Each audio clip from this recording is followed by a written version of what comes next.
Hi everybody. So I can't say guys because every time either Richard or me say guys, a puppy dies in Nepal. So hopefully I won't kill too many puppies today. I want to talk about a very interesting and important concept. This is, so I'm starting the whole thing about anxiety, right? And how your training, your validation changes your training in the sense of if you do not, it gives you anxiety that up to the point that you quit and ideas like that. So this is just an extrapolation, a continuation of the principle of prediction versus observation. And as we do everything, we take it in a functional segregation way, that there is prediction on one side and observation on the other. And you have to understand that it's not true. They both happen at the same time. And really, the job of the system is to understand the gap between the prediction and observation and to fix that gap. That's really what the system does. There's always going to be a gap to some degree, right? But if you look, and if we look at training, whether you do a 5x5 or you do, like, let's say an EMOM or an AMRAP, at the end, like, this is what the EMOM does, this is what the AMRAP does. Time under tension, this, like the body reacts that way. And then after, we can start talking at psychology, like those things are separate. What I want to put out there is that it's not separate. Like the body does not separate things. That we talk about psychology like conscious thoughts, really patterns. Like a Freud, we talk about it like the conscious and unconscious, and that how will change your performance, but in the sense of how you will stop yourself because you don't like the workout, stuff like that. What we are not looking at it is that the nervous system supersedes energy systems. That is something that I've been trying to say for a long time now, that there is a very important principle at play here that goes a lot further than people understand. And so what do I mean by that? I'm going to take myself as an example. A long time ago, then another client of mine. Back, I remember that we're talking like that's when I had my gym way back in Palos Verdes in California. We're talking 2007, 2008. 2008, I remember because I signed the lease on my gym 3 weeks before the crash of 2008. So great.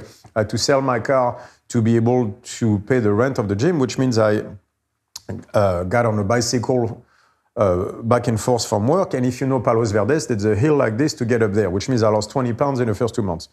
But I was on a bicycle a lot. Anyway, and at the time I'm trying to, 2008, we're trying to do CrossFit. And so I come around that workout called Helen.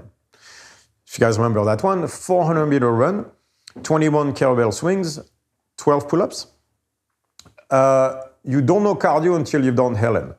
It's ridiculous. If you can do Helen in under 8 minutes, you're actually doing really good. The top guys will go under 7, I believe. But if you do a 7:30, 8 minutes Helen, you're doing good, right? So first time I do it, don't get me wrong, I'm doing jiu-jitsu and strongman at the time. So I don't have a conditioning like that. I think it took me 15 minutes the first time I was just died. You know what I mean?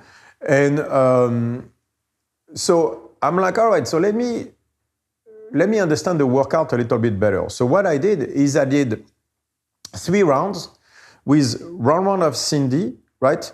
Every 5 minutes. Does that make sense, right? So my idea was like, I want to be able to do a round of Cindy in 3 minutes, rest 2 minutes, and then keep going like this. So a round of Cindy every 5 minutes. And the first time I do that, I do it. So I do each round in 3 minutes. And I ended up doing the workout in 13 minutes with the breaks. And I was like, wait, it took me less time to do Helen by doing it like a round every 5 minutes, so 2-minute break in between rounds, that it did when I tried to do it nonstop. I was like, ooh, that's kind of weird. So you could look at it 2 ways. You could say that what happened was that on the first time just trying to do it nonstop, I gassed out, right? Which means I was unable to move. I strategized it correctly. I just redlined too much and all that stuff. Whereas when I did it per rounds, it allowed me to catch my breath, therefore never redlining, therefore never reaching muscle fatigue or things like this. Okay, right? That's the position everybody will have. I have a different one. I mean, this is true, don't get me wrong, but the redlining comes from a different idea. And I'm going to put this forward today. By the way, so you know, by doing this on the Helen, at some point, I managed to do I managed to do a round of Helen in 220. I remember 230, no, under 230, 220, right? Per round every 4 minutes. And then once I got to that, I did Cindy and I did it, I did Helen again and I did it in 750. So, which, you know, at 220 wasn't bad. So that shows you how I handle that experiment. So how did I get there? Is it again that I increased my cardio? I did this over the course of 4 weeks, I think, by doing it once or twice a week. So did I get better at the skill? Obviously, right? Did I learn to pace correctly? Obviously, but still, I cut the time in half, right? And so again, people will say, well, I didn't redline, muscle endurance, cardiovascular capacity and everything. I have a different idea about what happened. So in one of our previous videos, I was explaining what the anaerobic threshold is or isn't. There is no anaerobic threshold. You don't get to the moment where oxidation of lactate starts to be near impossible, and therefore the levels of lactate spike. That is not correct. That is an old view of looking at it that is, sorry, but completely wrong.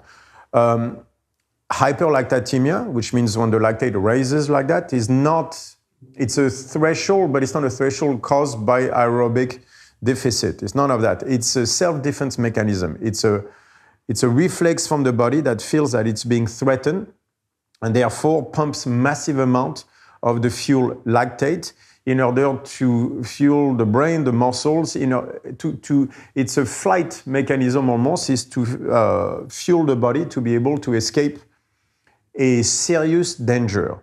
How do we know that? On top of everything that I read, we did our own study with 200 people, and we saw that what they call anaerobic threshold, that spike of lactate in the blood, right, happened exactly at that same moment where people, they felt they were going from hunting the workout to being hunted by the workout. So that feeling of being hunted creates a panic that forces to raise the lactate to the nth level to be able to fuel the brain, the muscle, and everything. So does that mean that lactate is raised because we cannot oxidize? No, that's an old school way of looking at it, but it's incorrectly. What happened is the system found a need and filled the need. That's what happened in that case. And so this is the concept that I want to talk about when I use that workout. Is my belief is that when I was doing Helen like this with a non-stop or with a non-stop approach, it created so much anxiety in me because he kept me in a state where I could not do things properly. My form was breaking down, which is in my case anxiety toward cognition symptoms. It connected so much anxiety that it created that flight moment, that spike of lactate as a measure of my environment becoming such a threat to me that this is where the red line was coming from, right? So it wasn't coming from my muscle gassing out so bad to a degree, but for me, it came about the other way around, that I was in an environment which validation was so bad for me, which means being kept in an environment where I could not do the form properly, that it triggered such a high anxiety, right? And as I talked before in the next podcast, we'll be about that, anxiety and lactate, that my levels of lactate shot so high that my body started to end up in a shutdown mode. So that it is not my muscle redlining that made me suck at the workout the first time, is that my approach to the workout, my incapacity to stay within a workout that kept me going toward the form I could not maintain, that made me redline. So that anxiety in that workout was a problem, not the physicality of the workout, which will explain why, once I put the brakes, I did better. It's not just because I caught my breath.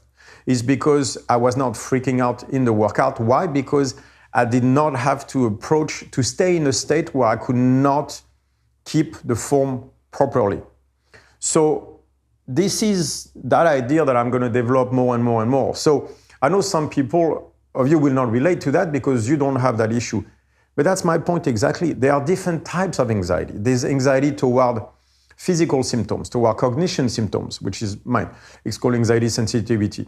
And one toward social symptoms, social concerns.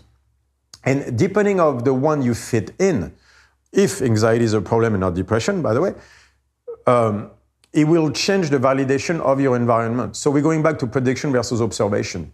I do a workout. I'm trying to gain something out of a workout. I'm trying to become better.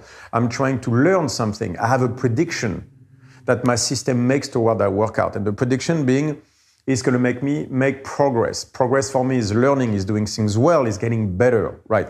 And the observation of that workout was, you're staying in a state where you suck, your form breaks down because you're so tired, you can't run properly, you can't do the kettlebell swings properly, you can't do the pull-ups properly. So that means that the validation of my environment did not match the validation of the prediction, what I was looking at. And that gap is the somatic error, is the anxiety that grew to a degree that was so high that my body got into a desperate mode, almost a flight mode, that created a need for more lactate that pumped to the level where suddenly my whole system shuts down. There's parts of this that I will explain in the next podcast, but I believe that we misunderstand this greatly, that we do workouts because we think they're going to target the body like this.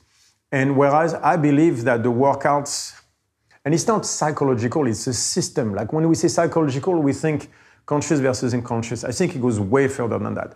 I think that some workout will target a very specific validation, and then those workouts that correct the right validation will make you make progress. The other will tank your system down. If you look back at the Carl Friston system, is life looks toward diminishing somatic errors.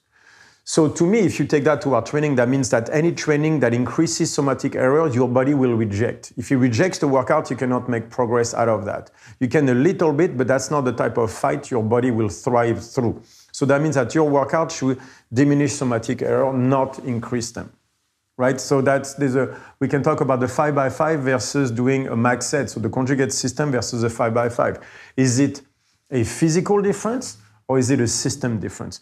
5x5, for example, will allow me to stay within a beta 2 type, whereas the conjugate system will take me toward a beta 3 type. So is that the difference really between the two? Is that one work on some people, or the 5x5 will work better on others? Because both have a certain idea, because that idea toward that prediction versus observation system is the idea of the 5x5 versus conjugate fitting the free energy principle. I believe so. I believe that the type of training should follow the free energy principle. And that if we do that, we will have the results we're looking for. But the free energy principle means that we need to understand the validation that is required for that person. Hence all the work that I'm doing on the anxiety. Cool? This is the work I'm going to do for the next 1 year, 2 years or stuff like that. But in the next podcast, I'll explain practically what I've seen with the levels of anxiety and lactate. Cool. Thank you, everybody.